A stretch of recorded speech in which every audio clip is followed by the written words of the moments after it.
Bienvenido, ingeniero Rafael de la Huerta. Su presencia es muy relevante en este evento. Yo diría que en la industria mexicana se cuentan con los dedos de las dos manos los que son verdaderos asesores. Y Rafael es uno de ellos. Toda su vida de 40 años dedicada a la industria lechera, y se preguntará por qué va a hablar de quesos y pseudoquesos. Porque a pesar de conocerlos por eso mismo, desde la entraña de lo que son los quesos de imitación, él es uno de los apoyadores grandes, tanto de la producción lechera nacional, fue asesor de un personaje líder para la producción lechera del país, y además gran defensor de los quesos tradicionales. Por eso es un gran honor tenerlo con nosotros.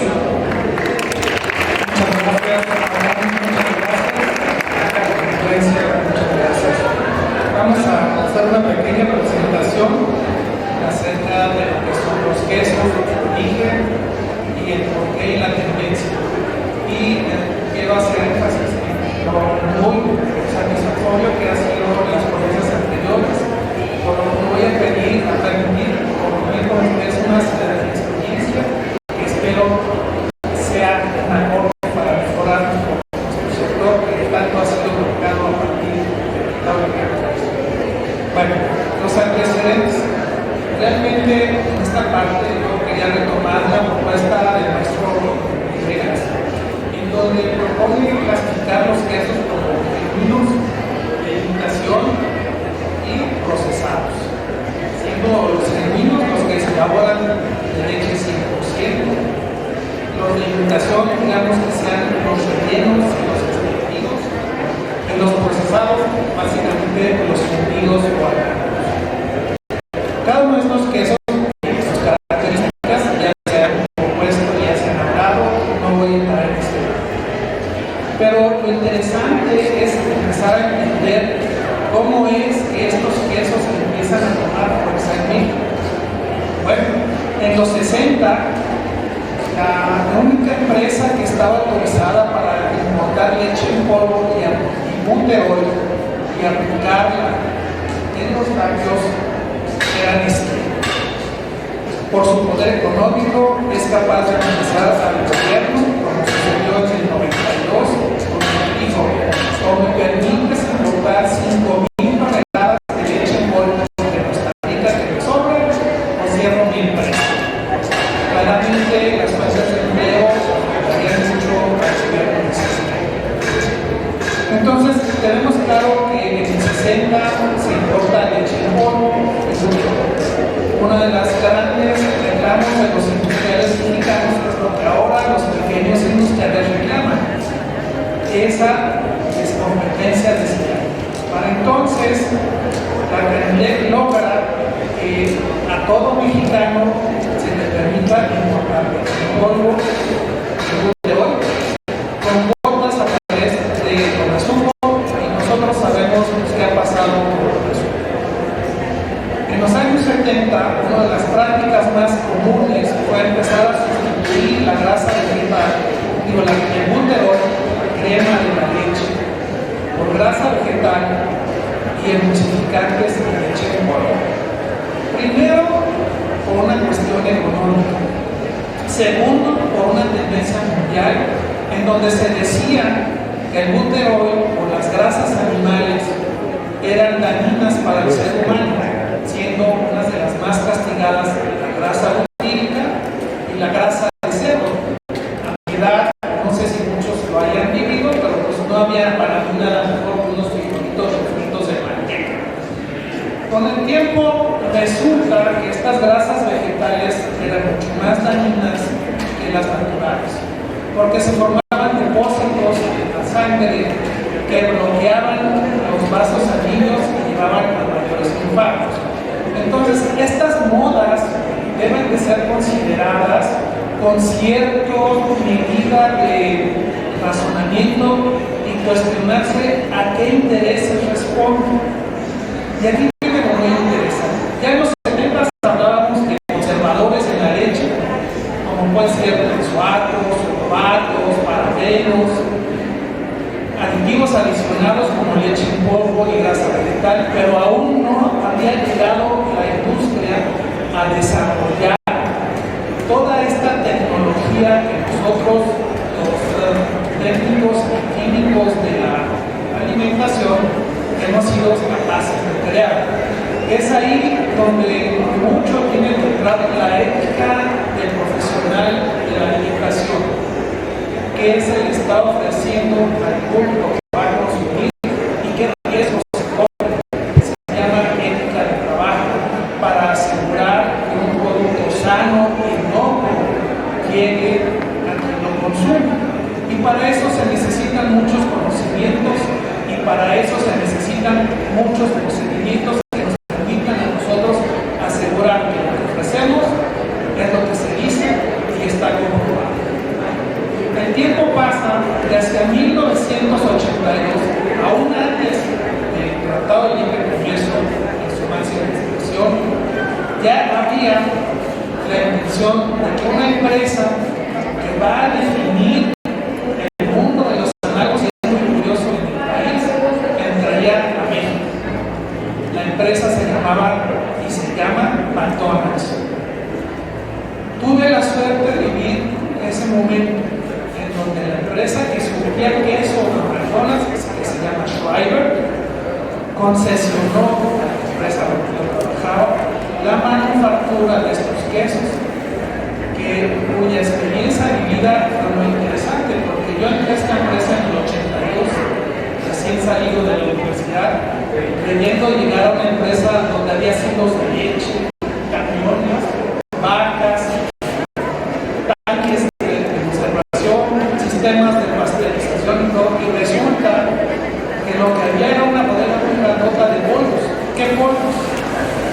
Leche en polvo, caseinatos, caseína, suero, agua, y algo que me llamaba mucho la atención, que es los sabores enzimáticos, que son toda una ciencia que con la ponencia anterior se vuelve muchísimo más interesante cómo se elaboran esos quesos. Hoy en día, que sería Dos Lagunas, que es un productor de queso menonita, que no es queso menonita, es queso andaluz, produce esos quesos enzimáticos. Es una lástima, pero el mercado lo está marcando. Entonces, ¿qué pasa en los 80s? Ya con esa empresa que producía 300 toneladas semanales, se abre el mercado para poder lograr lo que ha sucedido hasta ahora. Se empieza a agregar leche descremada en polvo, lerol, grasas vegetales, emulsificantes, caseínas, caseinatos, almidones, WPC, algunos péptidos, aminoácidos, gomas, aislados de sodio. Pero uno diría, va a haber un cambio de sabor, si lo hay, son los famosos quesos que saben a plástico. Y ahorita vamos a hablar un poquito más de qué está pasando. Aquí podemos agregar nutrileche, y ese es un punto que no voy a quitar el color y los alimentos comunes. Ya para los 90 estamos hablando de que ya metemos, aparte de todos estos almidones modificados y procesados de materias de origen proteína, como proteína de chícharo, proteína de garbanzo, levadura, estado de levadura, etc. Y en la actualidad vemos una tendencia que es incrementar este sistema de usos junto con la adición de enzimas. Hay una enzima muy interesante que modifica las características de fundir y de vida de blanqueo en el queso, tanto en los análogos como en los quesos naturales, que es muy interesante sobre eso.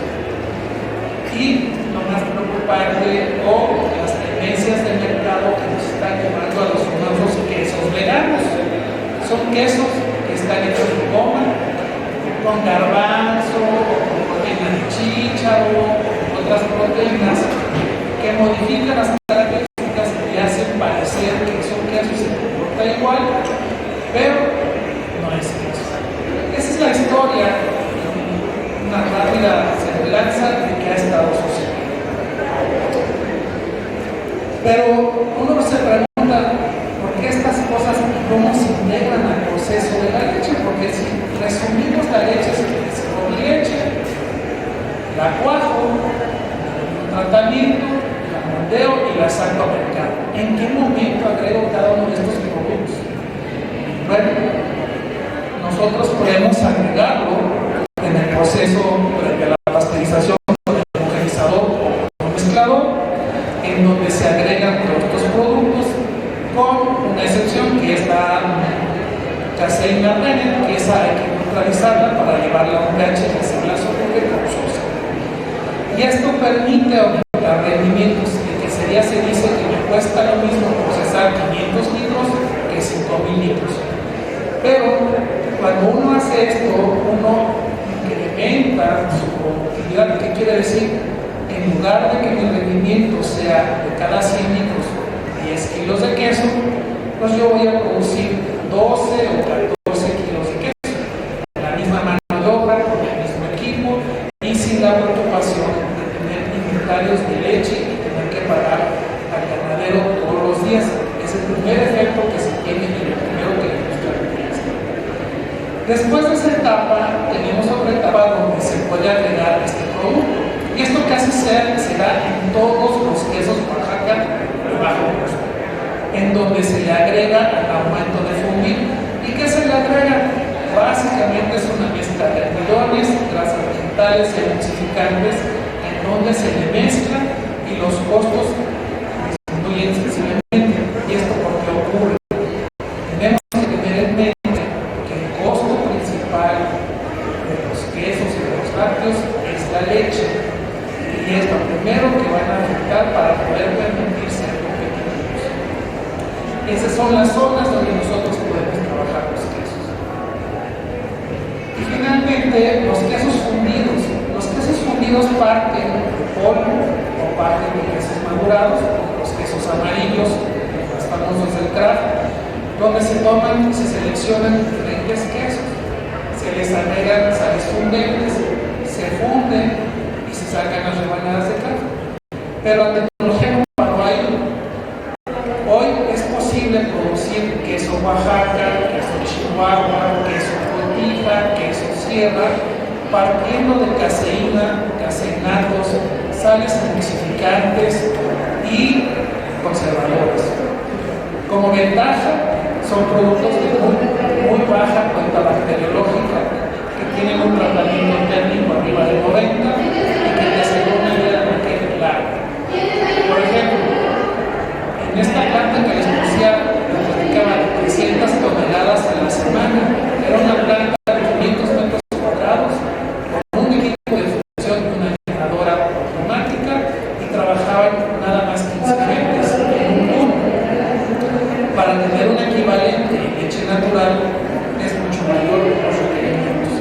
Y esto implica que desde el punto de vista de la industria y las altas empresas concentradoras de leche, que no depender de la leche fluida es muy importante, porque no tienen que tener inventarios y no tienen que pagarle al productor todos los días. Entonces simplemente si hay mucha leche, cierra la llave del almacén, y si hay poca leche, abre la llave del almacén, manteniendo una estabilidad en su producción. Y esa es la parte interesante de la industria de los lácteos, la concentración, que es una tendencia mundial, y la utilización de estos productos que vienen de fuera.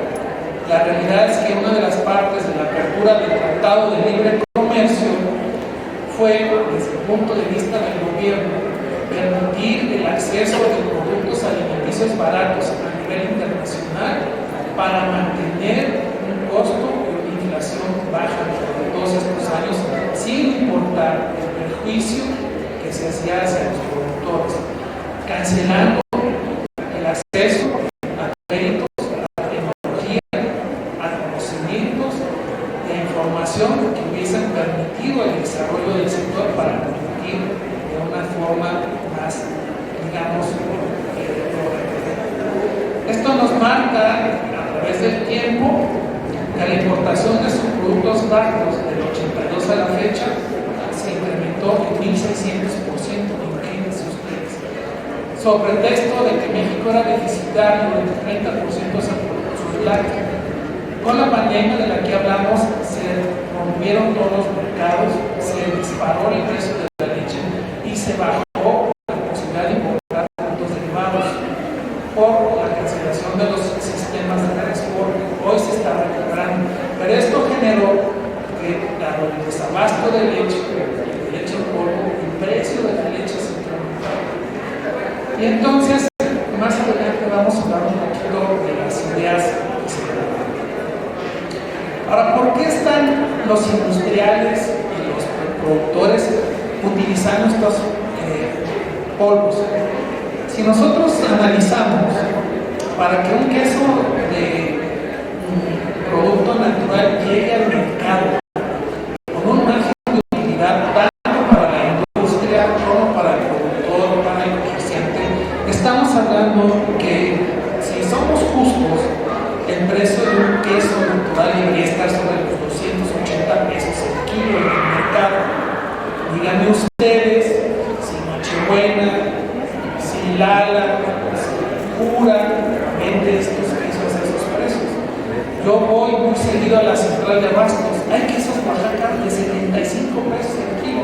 ¿Cómo se explica? Simplemente hay tres formas en que se explica. El industrial sacrifica su mano de obra, porque son casi siempre empresas familiares. Entonces no cobra lo que corresponde a él como industrial, como gerente, como mantenimiento, como mano de obra. Dos, el uso desmedido ya de productos que disminuyen el costo del producto, que es básicamente grasa y algodón. Y finalmente,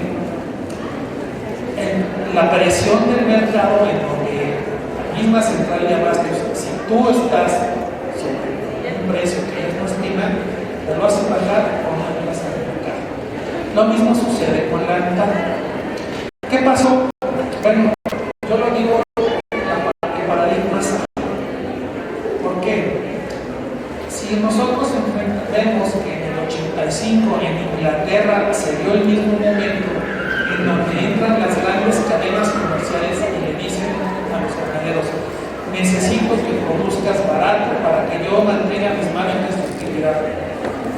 Los ganaderos y los queseros en ese tiempo en Europa estaban unidos y dijeron claramente: no lo vamos a hacer, porque la única forma de lograrlo es atacando las materias primas y nos va a llevar a un círculo vicioso que va a destruir la industria.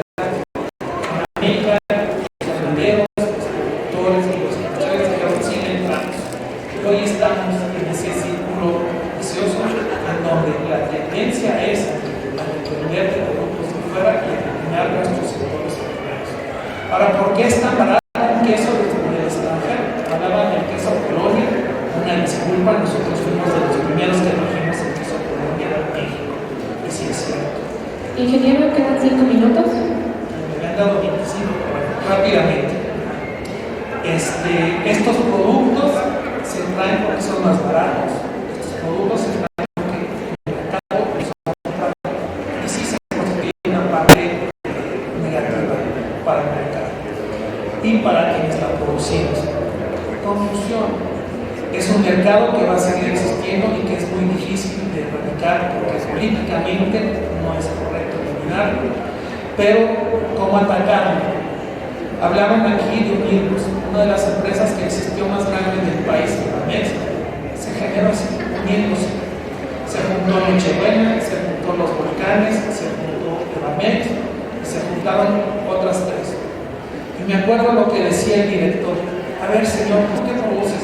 Oaxaca, Manchego, y tú, Oaxaca, Manchego, y tú, a ver, señores, ¿por qué no nos juntamos? Y el que mejor produzca Manchego, pues el que mejor haga esto, y todos mandamos el producto a los mismos clientes, son los mismos, y dejamos de competir. Otra experiencia muy importante para mí fue en Sonora: la certificación. La unión de productores y la unión de queseros. Debemos de decir y generar y crear una industria certificadora de que nuestros productos son 100% de leche. ¿Que va a costar? Sí, porque tiene que mantenerse esa empresa certificada. Pero que va a garantizar que nos certifique nuestro producto, sí. Lo más importante es que no vamos a depender del gobierno para que podamos hacer que los productos se distingan uno del otro. Finalmente creo que es importante tener en cuenta que las tendencias y las modas también se imponen. Los quesos veganos están agarrando mercado. No tanto. Entonces, la realidad es que la misión como productor y como industrial es buscar hacer el conocimiento de estas diferencias.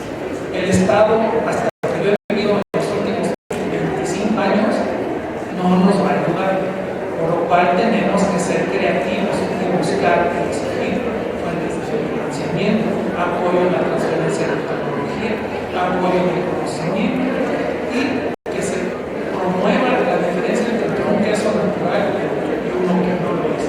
De ahí que mi propuesta es crear estas uniones y crear un organismo certificador nacional que permita, con una etiqueta y con un documento, asegurar que los productos que elaboramos son de leche 100% y por eso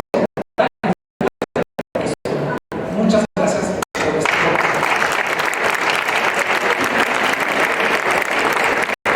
Agradecemos al ingeniero Rafael de la Huerta Benítez por el conocimiento que nos compartió y